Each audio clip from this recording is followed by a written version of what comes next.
कि आप जो है तो इंडिपेंडेंट लड़ रहे हैं, तो उसकी वजह क्या है? आपकी जो आइडियोलॉजी है वो किसी पार्टी से मेल नहीं खाती कि कोई और वजह? नहीं नहीं ऐसा।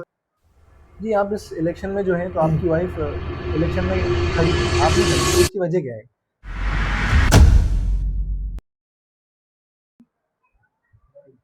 अस्सलाम वालेकुम वरहमतुल्लाहि वबरकातुहू।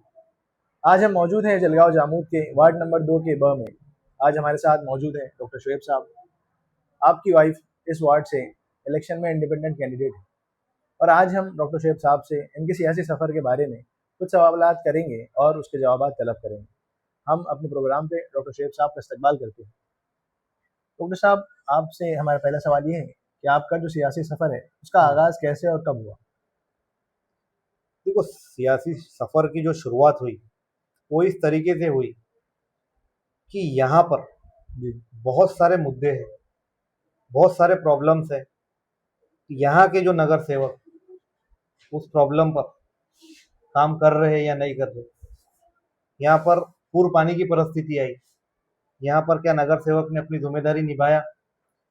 क्या यहाँ का नगर सेवक कोई 24 घंटे तट पर हाजिर है जहाँ हम जाकर उससे जो है बात कर सके, या उसको अपनी परेशानी या उसको अपनी तकलीफें जो है हमारे वार्ड की वो सुना सके? तो यहाँ पर ऐसा कुछ निज़ाम नहीं है। तो इस बार हमने खुद फैसला किए कि हम खुद इलेक्शन लड़ेंगे और सब लोगों की दुआएं और आशीर्वाद से जीतेंगे। जी। हमारा दूसरा सवाल ये था कि आपका जो इलाका है, यहाँ के आम मसाइल क्या हैं? यहाँ के बहुत से मसाइल है। अगर मैं आपको मसाइल बताने जाऊं तो यहाँ पर पूरी की पूरी एक लिस्ट बन जाएगी। जी, छोटी मोटी दो चार बातों से अपन जो है इस बात को खत्म करते। यहाँ पर जो है शादी हॉल नहीं है। यहाँ पर कोई भी समाज की शादी करने के लिए यहाँ पर कोई शादी हॉल की फैसिलिटी नहीं है। लैक ऑफ एजुकेशन है। बच्चों को अच्छी तालीम नहीं, बच्चों को अच्छा एजुकेशन नहीं, बच्चों को अच्छी शिक्षा नहीं। डेथ हो गई, डेथ सर्टिफिकेट का फॉर्म भरने के लिए कोई जिम्मेदार नहीं। तो ऐसे बहुत सारे ऐसे मसले हैं। पढ़ाई के मसले, नौकरी के मसले, साफ सफाई के मसले, बहुत से ऐसे मसले हैं। तो बस यही सब मसले हैं यहाँ के। अगला सवाल ये है कि आप जो है तो इंडिपेंडेंट लड़ रहे हैं, तो उसकी वजह क्या है? बिल्कुल। आपकी जो आइडियोलॉजी है वो किसी पार्टी से मेल नहीं खाती या कोई और वजह? नहीं नहीं ऐसा कुछ नहीं है कि हमें कुछ पार्टियां पसंद नहीं है। हमें भी पार्टियां, कुछ पार्टियां जो हमें पसंद है। जी, लेकिन हमारी पसंद ये इलेक्शन में कोई जो है मायने नहीं रखती। लोगों की क्या पसंद है? लोगों की पसंद अपक्ष उम्मीदवार है। तो इसलिए हमने अपक्ष उम्मीदवारी कायम रखी। और लोगों के व्यक्तिगत, किसका कोई पार्टी से प्रॉब्लम, किसको कोई पार्टी से प्रॉब्लम, किसको कुछ पार्टी से प्रॉब्लम, इसलिए हमने इसको इंडिपेंडेंट रखे। और यही है जो है मेन वजह इंडिपेंडेंट रहने की। ऐसा नहीं है कि हम कोई पार्टी को पसंद नहीं करते। बहुत सारी पार्टी अच्छी भी है, कुछ बुरी भी है, बस चालू जी, आप इस इलेक्शन में जो है तो है। आपकी वाइफ़ इलेक्शन में खड़ी है, आप नहीं खड़े, तो इसकी वजह क्या है? कि ये वुमेन एम्पावरमेंट है या फिर यहाँ पर जो है तो ओबीसी की सीट थी और आप उसमें फिट नहीं हो रहे थे इसलिए आपने आपकी नहीं वाइफ़ को देखो, खड़ा किया? सबसे पहले तो यहाँ पर ओबीसी की सीट नहीं है। यहाँ पर जो है ओपन महिला जी, और एचसी पुरुष जी, ऐसी सीट निकली हुई है। और हमारे जो घर की महिला है वो डॉक्टर है। जी, वो खुद इंडिपेंडेंट है। वो खुद अपने फैसले कर सकती है और जो है खुद समाज का काम को जो है आगे बढ़ा सकती है। खुद कोई भी बात का फैसला करने के लिए उसको उतना खुद, वो खुद इतनी एजुकेटेड है कि सारी बातें जो है जवाब वो खुद दे सकती है। और नगर परिषद में हमारे वार्ड के लिए जो है बहस और जो है कुछ भी बात का जो है फैसला हमारे हक में लाने की उसकी ताकत है। इसलिए हमने उसको उम्मीदवार बनाया। अगला सवाल ये है कि जो यहाँ की आम जनता है, उनसे आप कनेक्ट कैसे करते हैं? उनके जो इश्यूज़ हैं वो आप तक कैसे आते हैं और आप उसको रिज़ॉल्व कैसे करते हैं? देखो, मैं प्रोफेशन से डॉक्टर हूँ। जी, लेकिन मैं यहाँ पर 24 घंटे का निज़ाम चलाता हूँ। 24 घंटे जो है मेरा दवाखाना चालू रहता है। 24 घंटे मेरे से कोई भी कांटेक्ट कभी भी कर सकता है। मेरा पर्सनल कांटेक्ट नंबर जो है वो कभी बंद नहीं रहता। परमानेंट वो नंबर चालू रहता है। कोई अपॉइंटमेंट की ज़रूरत नहीं रहती है। लोग डायरेक्ट आते हैं, डायरेक्ट मिलते हैं, अपने मसले बताते हैं। हमारे से जितनी ताकत हो सकती है, जितनी मेहनत हो सकती है, हम जो है हमारे मसले जो है हल करते हैं। और जो आपने सवाल पूछा उसका जवाब ये है कि 24/7 जो है प्रभाग क्रमांक 2 के बीच में मेरा दवाखाना है। जी। और लोग जो है पर्सनली मेरे से कभी भी आके मिलते हैं। ऐसा कोई ऐसा टाइमिंग नहीं है कि मैं किसी को कोई टाइमिंग पर बुलाता हूँ। कभी भी कोई भी आता है, नॉक करता है, हमारे साथ बैठता है, हमारी जो उसकी जो पर्सनल प्रॉब्लम है वो जो है बताता है। अगर से आप लोग इलेक्शन जीतते हैं तो आप क्या काम है जो आपके प्रभाग के लोगों के लिए करेंगे? नगर सेवक के जो भी राइट्स है, जी। नगर सेवक ने जितने काम करने होना, हम उससे ज्यादा ही काम करेंगे। हम जो है बच्चों के बर्थ सर्टिफिकेट, हमारे पूरे प्रभाग के बच्चों के बर्थ सर्टिफिकेट जो है घर पहुंच लेकर जा सकते हैं। किसी की डेथ होती है, हमारे वार्ड में अगर किसी की डेथ होती है तो उसका सारा एप्लीकेशन, उसका फॉर्म, सारी बातें करके हम जो है उसको जो है डेथ सर्टिफिकेट उसका घर पर लेकर जाके देंगे। क्योंकि डेथ, जिसके घर में डेथ हो गई है वो आदमी एप्लीकेशन लिखता है, फॉर्म भरता है, स्टैंप लेने जाता है, इधर जाता है, उधर जाता है, वो सारी प्रोसीजर जो है हम खत्म कर देंगे। हम हमारा कार्यालय खोलेंगे मोहल्ले में। जी।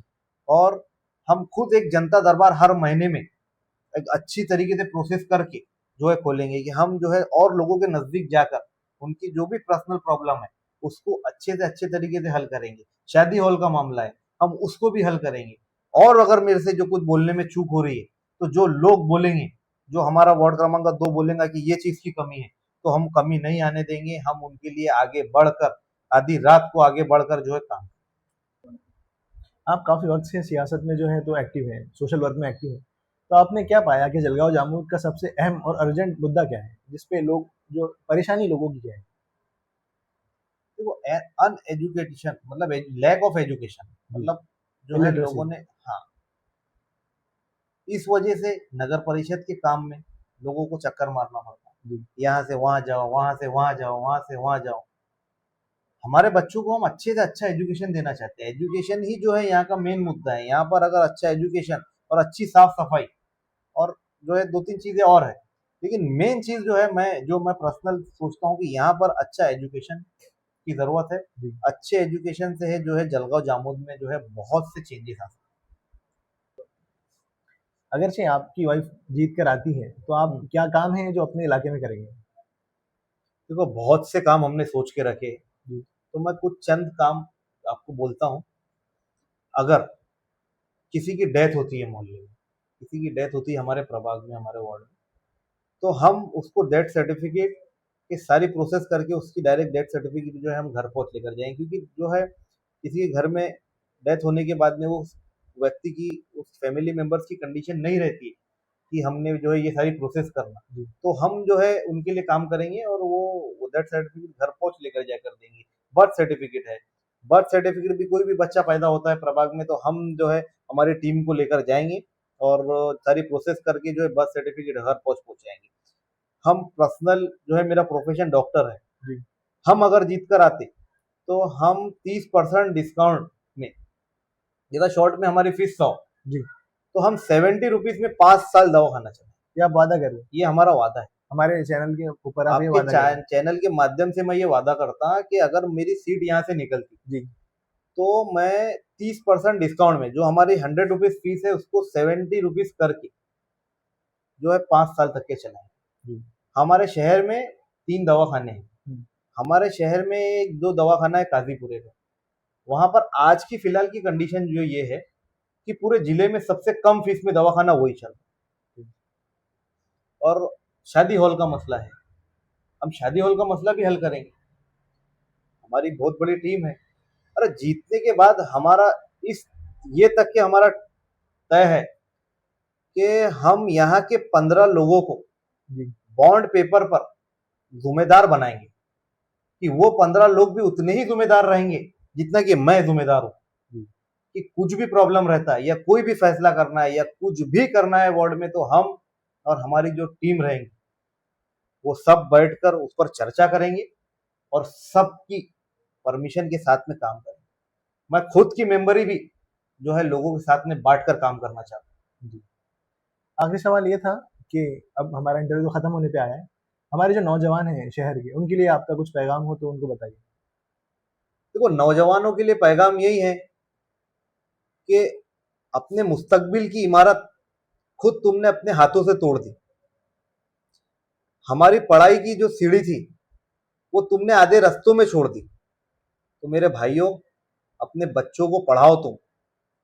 तुम खुद ना आगे बढ़ सके तो क्या, अपने बच्चों को बढ़ाओ तुम। और मैं एक पैगाम झूठे लीडरों को भी देना चाहता हूँ जी कहिए। कि राहतों के नाम पर कमाई कीजिए, जेब आवाम की सफाई कीजिए, कुछ तो निगाहों का हिजाब कीजिए, देश की तबाही का हिसाब दीजिए। तो आपने सुना डॉक्टर शोएब साहब को। इन्होंने हमारे चैनल के माध्यम से आपके लिए बहुत बड़ा एक वादा किया है कि 30% आपको जो है तो अपनी फीस पर डिस्काउंट देंगे, और बहुत से हमने इनसे कठिन सवाल पूछने की कोशिश की और इन्होंने बखूबी इसका जवाब दिया। इसी तरीके के और इंटरव्यू वगैरह हम हमारे शहर की जो दीगर शख्सियात हैं उनके साथ लेकर आएंगे। उसके लिए हमारे चैनल को सब्सक्राइब करें और जो भी आपका फीडबैक है वो कमेंट सेक्शन में दें। आपका बहुत बहुत शुक्रिया। खुदा हाफिज़।